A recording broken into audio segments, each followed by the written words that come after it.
সমুদ্রে প্রচণ্ড ঝড়, জেলেরা মাছ ধরতে যাবে। এখন এতই ঝড় যে আর যাওয়া সম্ভব না, এইটা কনফার্ম হয়ে গেছে। তো জেলেরা কি করে, মন টন খারাপ করে বসে থাকে, যতক্ষণ ঝড় থামবে 2-4 দিন 5 দিন পরে তখন যাবে।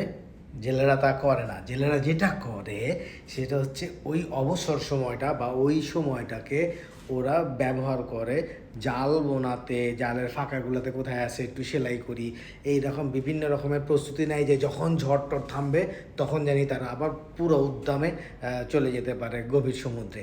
সো এইটুক থেকে আমরা একটা দারুণ একটা জিনিস শেখার আছে যে ভালো খারাপ, সময় খারাপ, বিভিন্ন রকমের সময় জীবনে এটা আসবেই। প্রত্যেকটা সময় যে ভালোই হবে আপনার জীবনে এটা কখনোই আশা করবেন না।